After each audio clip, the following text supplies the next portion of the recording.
Also, of course, very pleased to have Stephen here. Not only is he a best-selling author, he's also the recipient of numerous awards, including the Bram Stoker Award and the Shirley Jackson Award.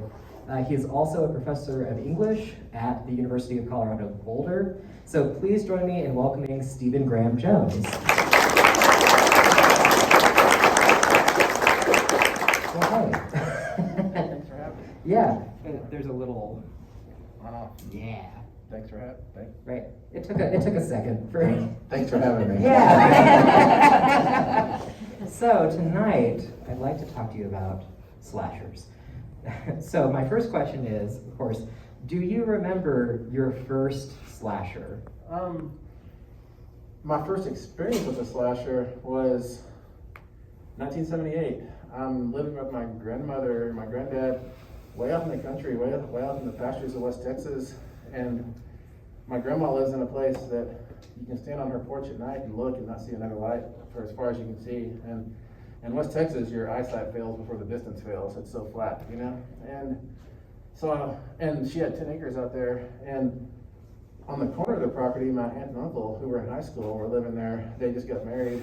And to me, my aunt and uncle were everything cool that the world had to offer. You know, my uncle wore pearl snap shirts, never tucked in, his boots were always down at heel, and his pants were ragged on the back, and he had like Grateful Dead hair, and it was all parted in the middle, and I wanted to be him so bad. He was the coolest dude in the world, and I still think I try to dress like him. Like I'm, you know, 3 times older than he was back then. But anyway, they lived on the corner of the property, and so I'm sleeping on my grandma's living room floor one night, about 2 in the morning. I'm 6 years old, and there comes a knock on the door, and I huddle up in my blanket. It's November, December.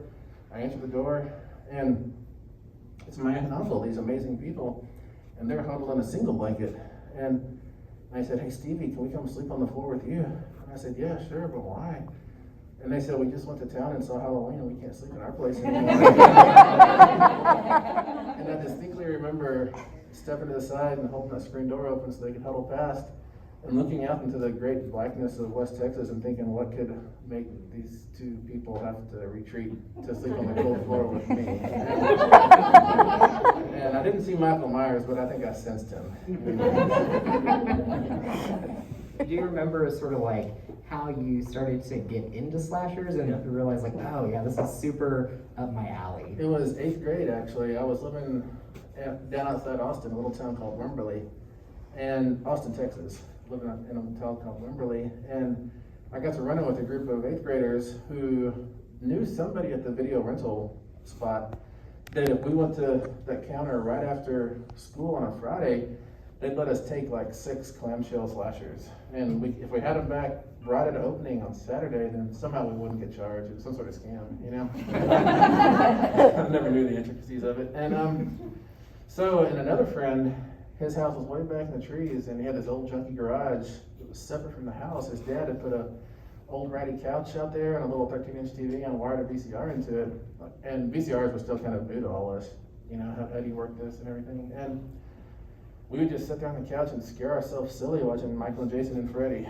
And it was wonderful, and we'd scream, and we knew the movie so well, we would like count all the machete strikes, and we'd speak with the characters and everything. It was pretty great. But about 2 in the morning, my friend's dad, whose house it was, he would get deep enough into his beer that he would put on his Freddy glove he had, and he would come out to the garage and scrape those claws down the floor. And we knew it was him because he did it every Friday night. But at the same time, he was not a very trustworthy guy, so we didn't know what he was going to do. And so we would just blast out the side door of that garage and run like crazy. And that feeling to me of running through the blackness with like tears coming back from your eyes, but you're smiling at the same time, is exactly the feeling that the slasher elicits from its audience. And I think that's where I got addicted. And actually, I didn't realize this till I was talking with somebody about it the other night. When we were running away from that garage, for some reason, safety was jumping in the creek. If we could make it to the creek, we'd be all right, which is really not a good self-preservation. But they noticed how in My Heart is a Chainsaw, this novel I have out just now, that's where safety is underwater. You know, I never thought about that. Yeah, that's pretty neat. So one thing that I was thinking about, right, about slashers is like, what do you think, what separates a slasher from like just your average killer? A slasher, at least in Jane Daniels' view, and she's the main character of My Heart is a Chainsaw, is revenge driven. She thinks there's only one type of slasher, a revenge slasher. Like an example would be a bunch of sixth graders are on the playground at recess, and like a kind of entitled group of sixth graders picks on this other kid, and they pull his or her pants down, and that person is all shamed in elementary, and it's all terrible. And that person who got victimized in that way, they retreat into themselves in some form, and they just lick that fear, they lick that trauma for 10 years until high school prom or whatever it is, and they come back and chop heads, you know? And it's not quite like an eye for an eye, it's like a whole body for an eye, you know? But that's the way it is in slasher land, you know? They're just brutally fair. Wait, what was it? I forgot the question was. Just sort of what the difference is between like a slasher and just like your average serial killer, let's say. That's one brand of slasher, I think, is a revenge slasher. I think the other brand actually is just like a mad dog killer. Just somebody who comes to town and this is what I do. I kill people, you know? And so they just start going like that. Like Michael Myers might be that kind of slasher. But what differentiates that from like a serial killer, which a lot of people conflate the two, is that I think serial killers, at least from what I've read, they number one have cool down periods, so it's not like over a single night or a weekend. It's like 17 years or something, and which isn't very exciting to watch on screen. And they're usually also enacting some sort of power ritual or another, whereas I don't think that's the case with slashers. Yeah. So one thing that I quickly got from reading My Heart is a Chainsaw is that you know what you're talking about, or so it seems. So that was sort of making me think about, what your thoughts are on like, where does the slasher begin? Like the history of the slasher, does it begin with film? Does it begin with, before? How did we get to, say, Michael Myers? Yeah, no, that's always the question, isn't it? Where does it start? You can go back to Elizabethan times and say it starts with the revenge tragedies, probably. Or you can go back to Beowulf and say Grendel was a slasher coming to the house, or the Herod, the hall at night, and, wreaking his kind of havoc. And that makes Beowulf be the first final girl, which is kind of neat. But, if I had to cite or point my finger and say it starts right there, I would probably point to Agatha Christie's And Then There Were None novel. Those closed door mysteries, and if I remember correctly, and Then There Was None, it was about revenge too. It was one person killing everybody because they deserved it. Don't they usually? So I feel like this is a separate question, which is why I'm asking it as such. But there's the slasher, and there's where does the slasher begin? And disregarding Beowulf, what about the final girl? What is that sort of history, and where does it start, and what separates a final girl from any other average survivor? Yeah, from a survivor girl, yeah, for sure. I think the final girl's genealogy, you can trace her back, like Grady Hendrix, whom y'all talked to, I think he traces her back to, what's her name, Eliza in Dracula? Is that her name? What's the woman's name in Dracula? Jonathan Harkness's fiance? Mina, yeah, that sounds right, yeah. Grady has a pretty convincing argument that she's kind of the spark that lit the flame. I would probably say, I feel like it starts with Fay Wray and King Kong a little bit. The whole tradition of scream queens. And the scream queens were generally just these women in peril who would scream loud enough that the men would come take care of the badness, the monster or whatever, But then there was an interesting thing happened over in Italy, the Giallo, which was just a kind of a fancy name for what they considered a cheap thriller, a crime thriller that was unnecessarily bloody and all that. But a lot of Giallos start out with a crew of students or professors or just different little cliques of people, and there's a killer at their periphery just taking them out one by one in really loud ways. And it usually gets carved down to a single girl, a single woman who has to go face to face with this killer. And it's not necessarily about solving a mystery like in a serial killer story or something. It's just about surviving. Sometimes she wins, quite often she doesn't, But so I think if you take the Scream Queen and strain it through the Giallo's dynamic, then you wash up on the shores of like Black Christmas in '74 with Jess Bradford, who I think is a wonderful final girl.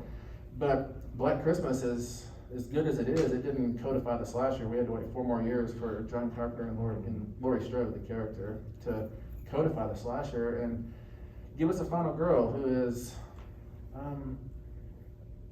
people always say the final girl is chaste and reserved and repressed and all this stuff. I don't think I agree with all that. I think the final girl is just vigilant. Like if you watch Laurie Strode in Halloween, she's both tuned into her class when she's in literature class, but she's also watching out the window, and she's able to keep up with both of them at once. And her friends are just bobbing down the sidewalk with Laurie, but Laurie's watching the car driving past.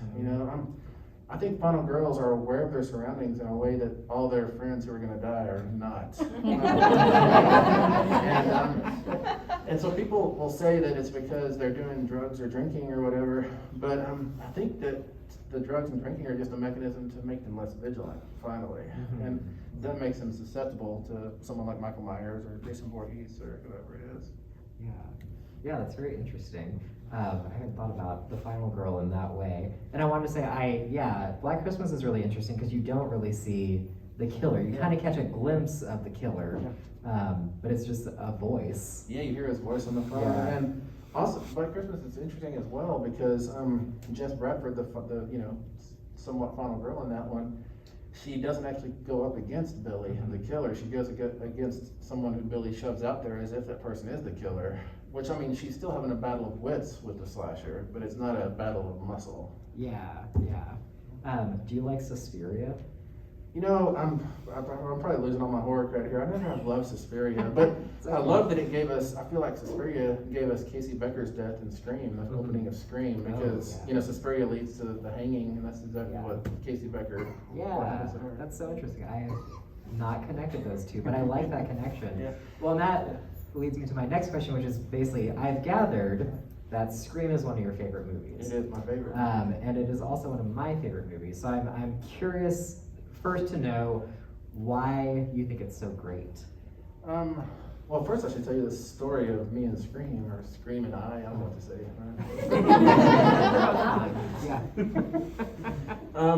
It's 1996. Winter break, I'm working on my doctorate in Tallahassee, Florida, and the deal I made with myself to go to graduate school was that I could go, but only if I wrote the whole time. I wouldn't let myself socialize or have any fun. It was all about writing. That's all that mattered. And so it's winter break, and I'm clacking along writing the story, and there comes a knock on the door, and it's one of my friends, Ryan Van Cleve, and he says, "Hey man, I'm taking you to a movie." And I said, I do my usual shuffle. I've got things to do. I can't go to a movie. I'm writing a story. And he said, no, I'm taking you to a movie. And I said, I got a deadline tomorrow. And I didn't have a deadline tomorrow. But, just making up all the excuses you do. Like I got to wash my hair or whatever.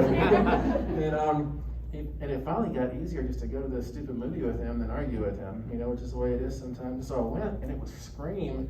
And I felt my brain shift. All the homework I've been doing my whole life was suddenly for this test for Scream. And so after seeing it that night, I went the next 6 nights by myself and saw it 7 nights in a row, and I've been watching it and living in it and reading it ever since. I'm even one of those people who goes on YouTube to look at to watch Jamie Kennedy do his reaction videos reading an article about Scream, which is not a good way to spend your time. But I wish you were close enough to see Conrad's pen. He's got a Ghostface pen on his lapel. But what I love about Scream is that it's both parodic while at the same time engaging the slasher very effectively. It's a love letter to the slasher, but it's not a love letter that pretends the slasher is perfect. It understands that there's some stuff to be burned off of the slasher, and it's doing some of that work, I think. And Scream also just legitimately surprises you in a good way. The Two Killers thing had been done before in Just Before Dawn, actually in '81, I guess, but it was done here in a different way, in a really, really effective way, a really suspenseful way, and it was also funny. I think, like Jade in Hearts of Chainsaw, she says that the slasher is what are they called? The comedy faces, the sad face and the happy face. She says the slasher is a coin with one on one side and one on the other, and it's just flipping. And I totally agree with that. And I think Scream understands it, that you have to laugh with your screams. Yeah. Oh gosh, I was just thinking about a couple of things, but I feel like I lost. I feel like I lost one of them. Oh, You're supposed, when you forget your question, you just take a long drink and think for a while. right. This is what I meant to do. Okay, I remembered both of them. So the first one was like, do you like Scream enough that you also like Scary Movie? I do. I love Scary Movie. I recently just rewatched whichever one it is that has Kevin Hart in it. You know, that was pretty good. Yeah. Yeah, they're all good. I mean, it's like flipping channels so fast. You know. Yeah. Yeah, it's a good time. I also Drew Barrymore has her like talk show now, and so I just watched a clip of her talking about Scream. Yeah. Did you see that sketch she did? She was on the sidewalk and No. Ghostface is kind of hiding behind a newspaper. Oh, I did not. Yeah, she still has the wig, is what she said. She has the Scream wig. Yeah. Wasn't she originally like they wanted her to be Sydney? They wanted her to be Sydney, Yeah. but I guess she was like secretly an executive producer on the film or something like that, and she suggested herself for Casey. Yeah, for the Marion Crane role. Basically. Yeah, like that takes away the safety of thinking that this person is going to survive the whole film. Yeah. So yes, okay. So then that begs the question, right? What about is Scream your favorite slasher? It is. Yes. Okay. Is Sydney your favorite final girl? Probably not. No. Who is my final girl? Yeah. Okay. I didn't want to presume, you know. Yeah. Probably Nancy from A Nightmare on Elm Street. I like Okay, Nancy because she outthinks Freddy. She uses her brain, and I think that's what more final girls should do. So many final girls let the fight become who can swing a machete the hardest or who can get the most brutal. But Nancy, she puts gunpowder in light bulbs. She rigs sledgehammers above doorways. She uses her mind, and I think that's the best thing you can do, actually. Yeah. So if anyone attended the Donuts and Death discussion with Grady Hendrix, you will remember this question. But I want to get Steven's take on it. Are you trying to get me and Grady in a fight? Yeah, definitely. Always. So after 4 films and 20 plus years, why is Gail Weathers not a final girl? Let me think. You know, I think it's because she doesn't have the kind of arc that a final girl has. A final girl starts out timid and then like goes into a transmogrification chamber, a chrysalis, and bursts out as this killer angel, you know? Yeah. Gail Weathers, from the moment you see her in the first Scream standing in front of the high school talking into that mic, she is already got some meanness to her. You know, she got some bite. And Yeah. so I think any arc you put her on, I mean, she does go on a little bit of an arc, like I used to be an evil journalist and now I'm just secretly an evil journalist, you know? But that's not much of an arc. I'm still filming you, but I'm your friend. Yes, so I think Grady's answer was something like, you know, she's kind of her own trope too. She's like the intrepid reporter, and so she's filling her own sort of role. Yeah. But it's interesting to me, right? Since Sydney is so much older, and since we have like, you know, the Halloween films and Jamie Lee Curtis now doing it as an older person, like, right, that sort of. Yeah. Gail's earned some real cred for surviving. Yeah, no, she has for sure. You know, actually, the 4th Scream, I don't really consider the 4th Scream a slasher. I think it's in a slasher franchise, but I think it's actually a giallo. Like giallos, to me, the main thing that differentiates a giallo from a slasher is that giallos are either the work of a serial killer or the product of greed for land, money, whatever it is. And that's what Scream 4 is about. It's about a high school student wanting more likes on her social media. Finally, it's not about revenge against Sydney or anything like that. It's just about greed. Thanks for ruining the movie for him. Do you watch the sequels a lot? Not as much as I watch the original. Yeah. You know? I do like the hopefulness of the first sequel, the number 2. Yeah. And I love that opening. That opening was killer with Jada Pinkett Smith and Yeah. Omar Epps, I guess. Yeah, I love that. I like the second one because it just has so many people Yeah. in it that like went on to do other things, Yeah. and you're like, oh my gosh, this person is Yeah. in this. Yeah. And then my favorite sequence from the sequel is when Sydney and her friend, I can't remember her friend's name, it's terrible, are in the car with the Yeah, detective. That's a yes. really good extended tension. Yeah, crawling over the dead body. Yeah. And originally the killer was supposed to be her boyfriend and her roommate. Yeah, but Okay. but then the script leaked to the internet back in the early days of the internet, and so Kevin Williamson and Wes Craven had to rewrite the story so that the audience could still be surprised. They were going to be in league with Billy's mom. Oh, okay. So so Billy's mom was always supposed to be a part I think of it. so. Yeah. Okay, cool. Because I liked that. Yeah. You know. So I wanted to ask you too, like, what is it about the final girl trope that not only appeals to you, but that, you know, endures? Like, why after all these years are we still seeing these stories? You know, a final girl. I mean, it's at its core, it's just an underdog story. It's somebody who's outclassed and like going up against Freddy. He's like a dream demon, basically. You know, so you can't have powers against a dream demon, really, which is why Nancy has to think. But she can't use like a dream sword or anything like that. Although maybe in the sequel she does. I get lost in the sequels.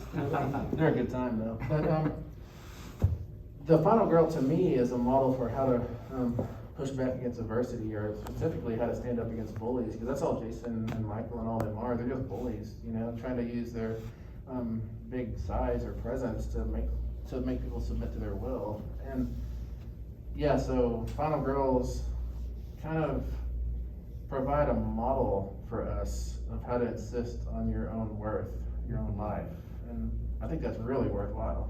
Yeah, I agree. I like the character arc, right? These people, these women who maybe don't think that they have this in them necessarily, but then they find it and they're like, you know, super badass. And that's usually the arc in the first installment, but then when it's like installments 2 through 13, you can't have that arc every time, because you have to forget what she is, you know? I became meek again. So let's talk more specifically about My Heart is a Chainsaw. The first thing I basically want to ask you, and what I was thinking reading it, was how much fun was it for you writing this book? Well, it was nothing but a ball, and I've been writing this book since 2013 too. It's the longest I've ever stuck with the book. But I really believed in Indian Lake and Jade and Proof Rock and Terra Nova and Camp Blood and Sheriff Hardy and Mr. Holmes, all them. So I stuck with it. But it took a long time to make it work. But it was really fun. And specifically, it was fun in the Slasher 101. There's these Slasher 101 things between the chapters, which are Jade's extra credit papers she writes for her history class. And she doesn't write on Idaho State's history, she writes on slashers, of course. She sees herself as a slasher teacher. And initially, right now those are all like a page and a half or 2 pages long, but initially, man, they were each like 8 or 10 or 12 pages.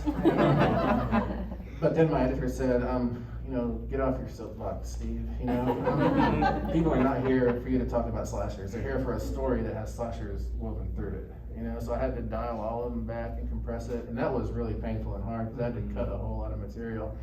And I told myself it's okay to cut it because you can use it in a later book, a sequel. But I don't think I'm going to. I always feel bad about reusing stuff. You know? Yeah. So then, right, that was kind of my next question, was like how long it took, but also did it change, or did the arc change over the course from 2013 until it got published? Yeah, radically. In the first version in 2013, there was no Jade. There was a kid in an iron mask running around narrating everything, and it was a weird novel. And it all depended on this special breed of turtles that have orange on the underside of their shells. And, you can probably tell from me saying it that it didn't work. And so I put it on a shelf for a few years, and I came back to it in 2017 or 2018, and started writing again, and then I found Jade just kind of on accident. I just really wanted a Randy character initially, and so Jade kind of stood up and took on that role, but then she just took over the whole novel too. Initially, she was narrating a third of it, and then Sheriff Hardy narrated a third, and then Letha Mondragon, the girl that Jade wants to cast as the final girl, she narrated the third part. But I gave it to readers, and they would read the Jade part, and then they would graduate from that to Sheriff Hardy's part. And as one person, they pretty much said, I was really sad to leave Jade, and I did not want to listen to that sheriff.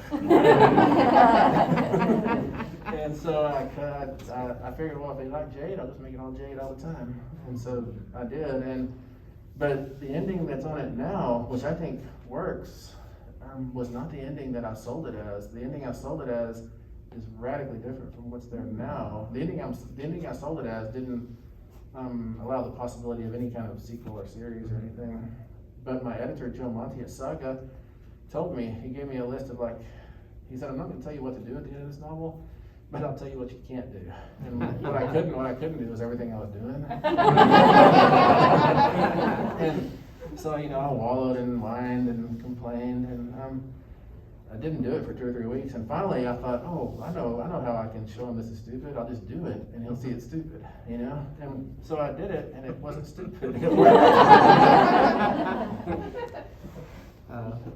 So I have this question, and what you were saying earlier about the vigilance was making me sort of rethink about the final girl. But I had this notion initially that Jade is not your typical slasher protagonist, like Laurie Strode, like Sidney Prescott, but maybe she is in a lot of ways. And so I was curious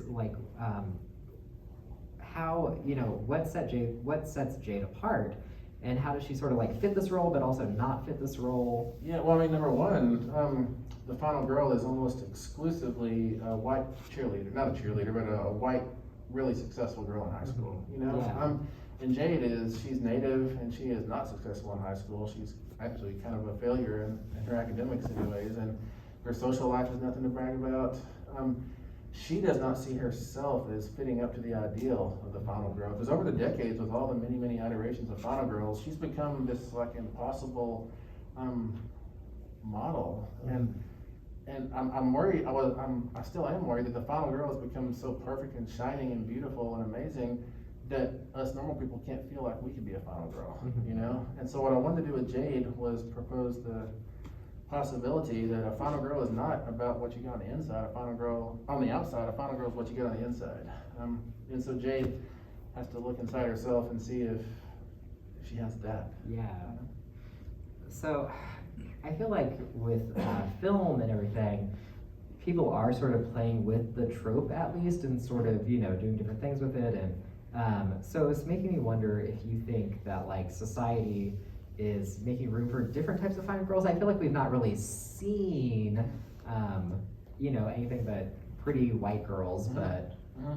Yeah, I think that we are pushing at what a final girl can be, and we're trying on different variations. And if you go back to the golden age, 78 through, 86, 87 of the slasher, you see all these variations in weapons and masks and stuff, and that's because there was so much competition at the box office. You had to exceptionalize yourself in some way and say, I'm different. You had to raise your hand and say, I'm different, And so now that we've had more slashers happening, I think individual slasher stories are having to raise their hand and say, I'm different. And the way they're doing that is they're altering the DNA of the final girl. And I don't think it's people aren't saying she needs to do this, she needs to do that. They need to say, what will this mutation do? That's what they're doing, basically. Yeah. And it's really interesting, I think. Yeah. So I have hope for it. I'd like to see more different things, but So Jade has this encyclopedic knowledge of slashers, and I was thinking, who else has an encyclopedic knowledge of slashers? Stephen Graham Jones. So it was making me wonder, how much Jade is influenced by you and your interest. And then I was thinking, were you super excited about slashers when you were younger, but you didn't have anyone to talk about it to, and kind of share that excitement with? How much is Jade a reflection of you? Well, Jade is a custodian after hours, and I was a night custodian in high school a lot. And I don't know, I was the only native for, scores of miles around, just as she is. We have Jade and I have a lot of similarities, but at the same time, when I was writing Jade the first time, my daughter was 17, and so I wonder if I didn't model Jade on my daughter some as well. But yeah, I was into slashers, and I had friends who were into the kills in slashers, but they weren't into slashers in a theoretical way. And I was always thinking about, how does this work? How does this story work? What's the dynamic? How else can it work? And they were like, wasn't it cool when that machete went through the head? So in that sense, I probably didn't have people that would talk ad nauseum about slashers like I would. Yeah. Sure. Yeah, I feel like, for a lot of us who like horror. When we were younger, it was always hard to find other people. I mean, still even as an adult, it's hard to find other people who like horror. But then you go to a subcategory like slashers, and there's even like a lot of people actively resist slashers because they feel like they are too formulaic and they know the formula. They don't need to see it enacted with a machete instead of a chainsaw or whatever. But I think the slasher can be very formulaic. It's got a really rigid set of conventions.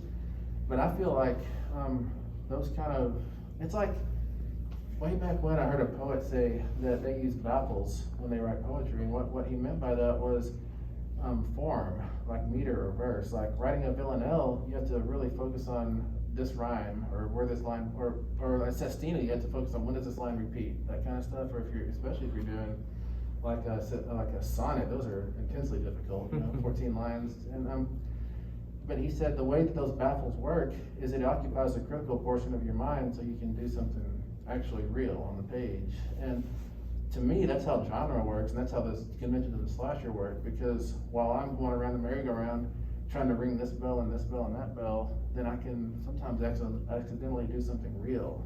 Yeah. So I wanted to ask you, what do you want people to kind of take away from My Heart is a Chainsaw? What do you want people to get out of it? I mean, I would love them to come out of it and just allow the possibility that they might go see a slasher or read another slasher novel, Yeah. That would just thrill me to no end. Yeah, well, and it's so interesting because I feel like people like horror, but they think that they don't like horror. And a lot of them won't read it, but they'll go watch it. So it's just sort of that interesting. You do like horror. Yeah, but I think the prejudice against horror is probably because it provokes a visceral instead of a cerebral reaction, and people consider something that can make you gag or scream to be stimulus response instead of like reading John Updike or something. Yeah. Which will make me scream. Right. Fair enough. Yeah. So it recently came out that you are releasing a sequel to My Heart is a Chainsaw. And so without spoiling anything, unless you really want to spoil something about the first book, can you tell us anything about the second book? And do you think it could be a trilogy? Because Randy Meeks would want it to be a trilogy. Yeah, he would. It is going to be a trilogy. That's the plan right now. I noticed on Goodreads they're calling it the Jade Daniels trilogy, which is weird. I don't know if that'll be permanent or not. But yeah, Don't Fear the Reaper is set 4 years after the events of My Heart is a Chainsaw, and Jade is right back in the center of things again. And the dead are piling up fast. Well, there has to be a higher body count, That's funny. Well, speaking of Randy, I wanted to ask you, what are your hopes for next year's Scream? Oh, in early January, the second week of January, right?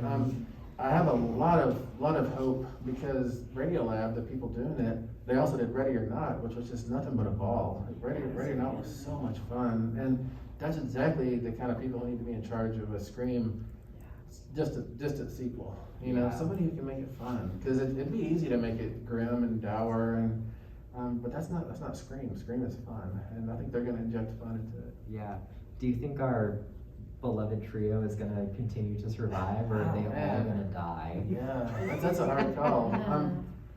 I do kind of hope one of them dies. I mean, I like them all, don't get me wrong, but yeah, because it feels like a little bit like they're the deck crew of the Enterprise, and they can't die. But what would be really needed, what I'm really crossing my fingers for, is that Matthew Lillard's Stu Macher comes back. I think that would be so cool. Yeah. So cool, because Matthew Lillard says maybe I'm not dead. He's been dangling that out for years, but it's probably the wrong way to say that. He really wants a role. He's just any other job. I swear my character's alive somewhere. That TV didn't kill me. Well, Jamie Kennedy's always, every time you hear him talking about Scream, he's like, why'd they kill me? Why'd they kill me? Yeah, why did they kill Randy? Well, I mean, the question in Screams, since in the first two, there's two ghost faces, is always who did what killing. Did Stu do it? Did Billy do it? Or did Billy Loomis's mom do it? Or did Marty in the second one, did Marty do it? And when Randy dies, he dies as he's walking past that van on the phone, bad talking Billy. And so that to me means that he was just an impulse killing, that Billy's mom was in the van listening to him talk bad about her son, and she's like, that's it, you're out of here. Yeah. You're a good expositional device, but no more from you. Poor Randy. All right, well, everybody, at this time, I would love to open the questions up to the audience and let you all ask what you want to ask Stephen. Yeah. So go ahead. Yeah.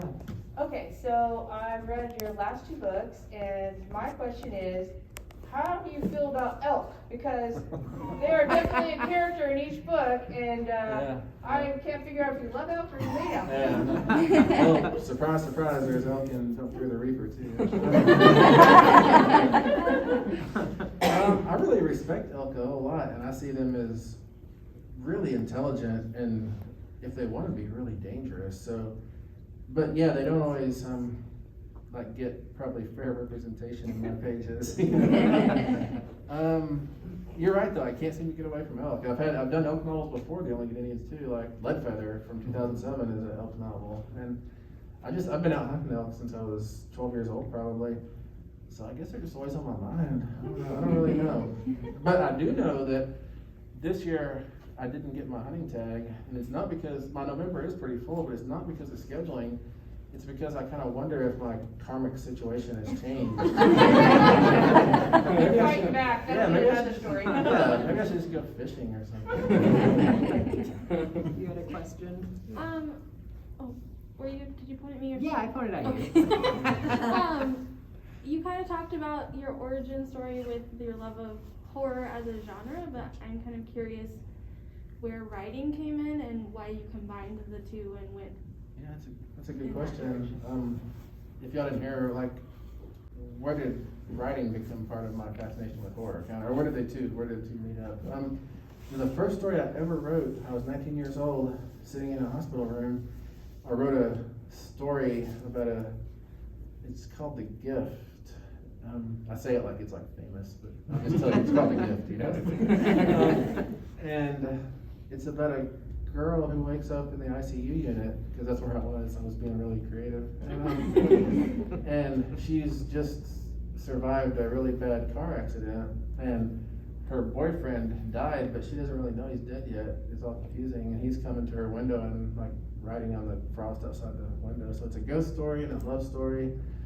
And that was my first story, and that's not an answer though. Why did writing become how I express my love for horror instead of sculpture or automobile detailing or something? I think I've always felt like I had a facility with sentences. Like coming up through high school, I was not a good student. I got kicked out of school after school, but whenever I was in an English classroom, the teacher would always call on me to read Beowulf or Chaucer to the class, whatever it was, because I don't know why this is. I could always read the words and not stumble over them, and I could hit the meter right and stuff. And so I was just always somehow natural with that, and I was always a natural speller too. And in school, I could always wait till the last 10 seconds to write my paper and do a perfectly good paper, which I was just lucky that way. Unlucky in all the other ways, but I was always lucky with words, and so I guess it's just natural that I would fuse what I kind of have luck with what I love, which is horror. That's my suspicion. I don't know. I should probably go to therapy and figure something out. Jen. Yeah, this is categorized as an adult novel, Yeah. but am I a bad librarian if I put it in the hands of teenagers? I had, a friend of mine was Adam Cesare. You probably might have read his Clown in the Cornfield or Con-Season or some of his other stuff. He read this novel really early, and he kept telling me, it's a YA novel, it's a YA novel. Yeah, it's we do a YA podcast for the library, and I was talking to my co-host, I was like, we really should reach out to him, but it is an adult novel. So. Most slashers though do kind of, how to say this? I think most genres, like, the demographic they portray is a demographic they're targeting, you know? And the slasher victims, slasher pools are often 17, 18-year-olds, you know? And so I do think a lot of slashers, maybe even most slashers, if you can look past the violence and transgression, I think they are very YA stories. They're about coming of age, basically. Well, and the YA Yeah. horror is Yeah. brutal now. No, I agree. I don't think you can make content divisions anymore between what we call adult and what we call YA, you know? Yeah. I just think it's really interesting to transition from, I loved Halloween Scared the Day, but from a real schlocky genre, a visual with very archetypal characters, and your work is really literary, I think. And I wondered if you could, like, moving from Laurie into getting right into the head of, is that difficult? No, I mean, it's really kind of fun to use techniques generally reserved for what we consider literary fiction for a genre that people don't take serious. And I think that's really fun and productive. And you know, I used to dream about what would be the best, like, blurb I could ever get, or best review I could ever get in the New York Times or whatever. And it always come down to Stephen Graham Jones has a lot of talent, but he sure is wasting it, you know? And I still want to get that someday. Yeah. I'm always looking for like a new book or something. What is an author or a book you wish more horror people were talking about, horror fans were reading?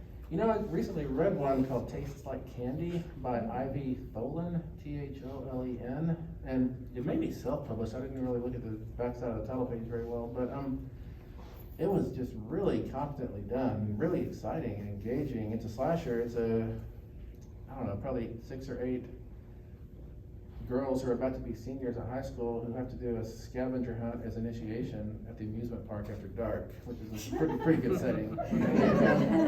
And man, it gets gory and mean and surprising, and it just does everything good. But I've never heard of this Ivy Tholen. I don't know, if she's in the horror community, then she's not in the part that I'm in anyways, you know. And you don't have to be in the horror community, you just have to write books, you know. It doesn't matter if you do all the work, the social, you know, publicity work and stuff. But yeah, I would recommend Tastes Like Candy. It's really good, and nobody ever knows about it. Thank you. Nice. I have a question. So, I read The Only Good Indian. I haven't read your new one yet. And I'm just curious what made you write that, because I think a lot of animal lovers have always been like, what if Bambi could get revenge? Yeah. And so what is it about that you were like, I'm gonna do that? Yeah, well, really, it was kind of Lewis's predicament, because Lewis is afraid that elk he promised to use all of, that some of her meat get thrown away, you know, and he kind of senses or suspects that one packet of that meat that he gave away door to door did get thrown away. Thus, he became a promise breaker. Thus, he opened himself to a cycle of justice. And in 2007, I was living in Texas, and I went up to the reservation and got a cow elk. And I always tell the animals that I take in the field that I'm going to use all of you. I know this is terrible, but you're going to feed my family and all that. And got her processed, took her home, had her in the freezer, and then suddenly 3 or 4 months later, I'm moving to Colorado, and I couldn't take a freezer full of meat with me, and so I went door to door in my neighborhood and gave away elk steaks, elk roast, everything. And I don't think people in the neighborhood particularly trusted me. So I've always wondered if they just threw it away as soon as they closed the door, you know, and I've always felt really guilty about that I may have broken my promise to that elk, you know, that I may have shot her for no reason, basically. And so that's where, for me, that's where The Only Good Indians comes from. But then you didn't waste the elk, they wasted it. Yeah. So, Yeah. I think you're off the hook. Maybe. I don't feel clean. Oh, yeah. You talked about Halloween kind of being the first movie, even just on the side where you were, and how much screen connected with you. was the first kind of horror novel that gave you a visceral reaction and made you go, oh, it's not just the movies, okay? It was Wolfen, Whitley Strieber's Wolfen. I read that in the very early 80s. It may have been my first horror novel, I'm not totally sure about that, but it's the first one I remember anyways. And I don't know if y'all read The Wolfen. It's about a kind of shadow society of a different species of, it's not a werewolf like, oh, the moon's out, I'm gonna turn into a werewolf. It's like a separate shadow society of predators that live off of us, kind of, and can take us whenever they want. But there's these chapters in The Wolfen that are from the grandfather wolf, who's the leader of the pack, from his point of view and in his voice. And I read those chapters so many times, and I really think that with everything I write, I'm still trying to emulate those grandfather wolf chapters. So that book imprinted really deeply on me. Talking werewolves, I guess it imprinted like Jacob imprinted on Bella's.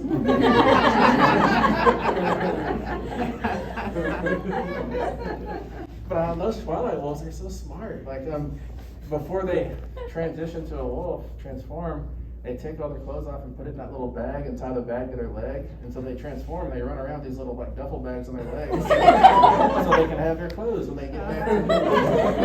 They're very practical. Other questions? Yeah, I thought I saw your hand. Yeah. Yeah, you caught me. Yeah. So movies and literature are two very different forms of media, and people are mostly familiar with slasher movies. So as a writer, how would you say you need to handle putting the slasher in literature and books? No, it's tricky because you're right. The slasher grew up at the box office, and so a lot of its techniques are kind of welded to cinematic tricks, you know, like camera angles and scores and stuff like that. Like in The Only Good Indians, I knew that since I'm writing a slasher, that I have to do what I call slasher cam at some point, which is when you're looking through like Michael Myers' mask or looking through the bushes at somebody, just so the audience can get a sense of looming, of menace, all that. It's a really effective thing. It really starts with, well, in the slasher, it probably starts with Black Christmas, with Billy, like in that point of view that Black Christmas starts in, him going up the side of the house or whatever. In The Only Good Indians, I knew I had to do slasher cam, but I couldn't figure out how. Because if I drop a section break and then say, okay, woman, watch through the bushes, that's not a surprise. That's kind of boring. I think it signals to the reader that something that's supposed to be alarming is about to happen. But if you signal that something alarming is about to happen, it's no longer alarming. And so what I finally landed on was, and I stole it from N. Scott Momaday, he does it in House Painted Dawn. He has these little second person flashbacks of a main character that present his growing up, which they're really effective.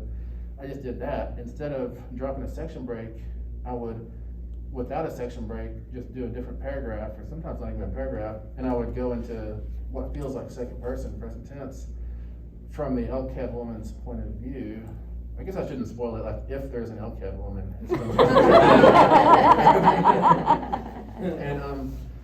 And it finally started to work. It took a while to get it to work. It was really hard to, because you feel like you're breaking the rules, you know, going from third person to what feels like second person. And I say what feels like second person because at the end it's revealed to be dramatic monologue, which is one character speaking to another. But for the curation, it feels like second person. And I feel like, you know, there should be a referee throwing yellow flags out here because I should not be doing this. It was the only thing I could find that worked. And hopefully readers engaged with it anyways, or hopefully they didn't like blow a whistle when I did it anyways. But no, you're right, it's hard to do those tricks, and it's really hard to do jump scares on the page. But like in film you can do it, because film keeps rolling at what, 24 feet per second, or 26, maybe let's just say 25. It's just always rolling at a steady pace. And with fiction, if the reader realizes that the tension in the scene is ratcheting uncomfortably high, they can put the book down and go look out the window for a while and reset. You know, you can't do that at the movie theater. You don't have a pause button. My eyes spoil me. I will jump down to the bottom of the page. Yeah, that's what you do. That's what you do. I've seen people who read with like little blockers, so they can't do that. But or on a Kindle, you can just make the font really big. But how to do a jump scare on the page? It's a different beast than doing it with film, for sure. It's a lot harder to stage. You can't do them as many either, because if you figure out how to do a jump scare, that's generally the only way you can figure out to do it. So you can't do it like 6 times. You know, you get away with it once maybe. Your questions? Yeah. So you mentioned that you have written short stories in the past, and so I wanted to know what your relationship is now to writing short stories versus writing a novel. I still do a lot of short stories. I think I've got like 6 stories due in the next 5 or 6 weeks. And which I should, I hate past Steve, who said yes to all this stuff, you know, because I wasn't thinking ahead. But no, I think I've got probably 350, 420. I've got a whole lot of short stories published, and I'll keep writing them. To me, writing short stories is just playing with beakers of volatile stuff in the garage and seeing what happens. And that's really, really fun to me. Because you don't have to commit for 2 months or a year or anything. An afternoon, you know, and if it works, great. If it doesn't, throw it away. So yeah, I'll continue writing. I don't think I'll ever stop writing short stories. I love them. And some ideas you get just aren't big enough for a novel, you know. Like, what if there was a werewolf in this closet? I don't know, I better write the story. And it's over in 20 pages. I like short stories a lot, and I feel like you can, you know, the tension feels like it'd be easier to do. I don't know if that's accurate, but... In a short story, what you can get away with that you can't get away with in a horror novel is, at the end of a horror novel, you generally need some version of redemption because the reader's invested emotionally, intellectually, like 8 or 10 hours of their time, so you have to pay that back. In a short story, they're investing, you know, 38 minutes of their time, so you can just slaughter everybody at the end.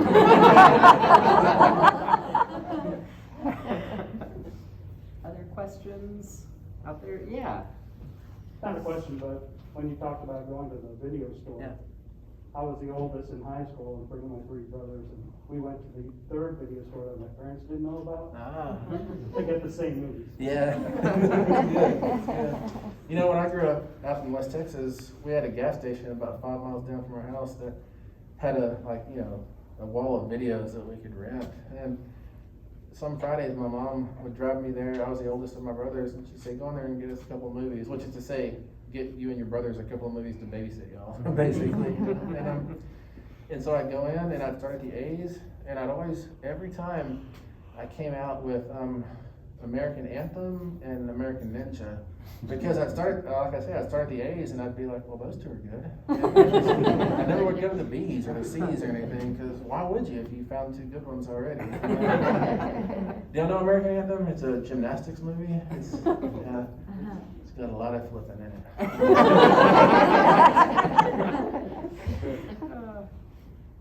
Any other?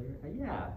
So obviously slashers have like a special place in your heart, but with all the other horror genres that we're seeing like reimagined right now, like the zombie movie that Jim Jarmusch did a really good referential parody. What's like your hierarchy of horror genres? You know, the werewolf was my favorite creature. I'll always be in love with the werewolf. I did a novel, Mongrels, about werewolves, which was just me looking at pretty werewolves. Haunted houses are really high up there for me. I love haunted house stories. There's so much variation possible in there. I've got one coming out on Audible in the spring, I believe. The one that's at the bottom for me, not because it's worse, but because I'm too scared of it to write it, is possession stories. They just really, how would I write that without, how would I ever sleep again if I wrote that? That's basically the question. I did do one novel, at least in my scars, where I thought, I wonder how dark I can go, and it got pretty dang dark, I think, for me anyways. But and I lost like 30 pounds while I was writing it because it made me physically ill to write that book. And that was just, I don't know, maybe body horror, I don't know what you call it really, just messed up stuff. But yeah, slashers and werewolves and haunted houses are at the top for me, and at the other end, because it's too scary, is possession.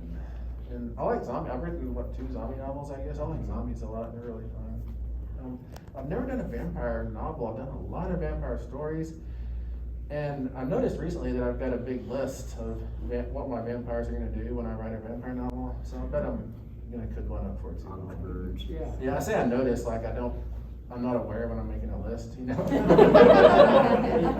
But on my phone, I have like 1,400 lists, so it's easy to like lose track of 1 or 2. What was the book that was too dark? The Least of My Scars. Okay, oh, yeah, okay, all right. Noting. All right, we probably have time for one more question if there is another one out there and anyone wants to be. Yes, go ahead. I'm reading Mongrel right now, so don't ruin it for me about halfway through. And I'm like super duper impressed with how much lore you've added to werewolves. You mentioned they're your favorite. With all the details, you know, of how things are actually working out for them, which they never go into the movie. Did you think about that beforehand, or was it while you were writing in the scene? You're like, what would happen if that did happen in real life? Because werewolves exist. It was probably largely that I was keeping a list of werewolf stuff. Like when I write a werewolf novel, it's not going to do this, which I just saw in a movie or read in a novel or something. Like I was always really turned off by werewolves who started out as a 140-pound woman and turned into a 390-pound, 9-foot-tall werewolf. I never could figure out where that extra mass came from. You know? And what happened to that mass when they transformed back? It was just a big pile of goop over here. And so I just wanted my werewolves to make biological sense. And so I think I really took like Ellen Moore and Dave Gibbons' lead with Watchmen. Like with Watchmen, you can feel that they asked themselves, what if superheroes were real? How would the world change? How would superheroes work? And that's what I did with Marvel. I asked myself, so what if they were real? What if they were biological creatures that had to get by in today's world? And I always wonder if I didn't have the idea for them when I was talking to a friend, Mario Acevedo in Denver, a writer, he writes vampires mostly. He's done other stuff, but he would always say, you never see vampires down at the used car lot trying to pass a credit check, you know? And that kind of stuck with me. That may be why I wrote Mongrels finally. Go ahead, yes. Did you ever see the work with Snow Hollow? I did, yeah. That was a good time. And, you know, I think my favorite werewolf movie from recently is Werewolves Within. You ever seen that? That is such a good time. It is nothing but fun. Nothing but fun. All right, well, I want to thank everyone for coming. Of course, I want to thank Stephen for being here. And then also, Stephen will be signing books across the concourse. So if you want to get a book signed, just kind of line up against the wall, sort of heading towards the inside of the library. And there should also be some books for sale out there if you are interested in buying a book. So thank you all for coming. Thank you all.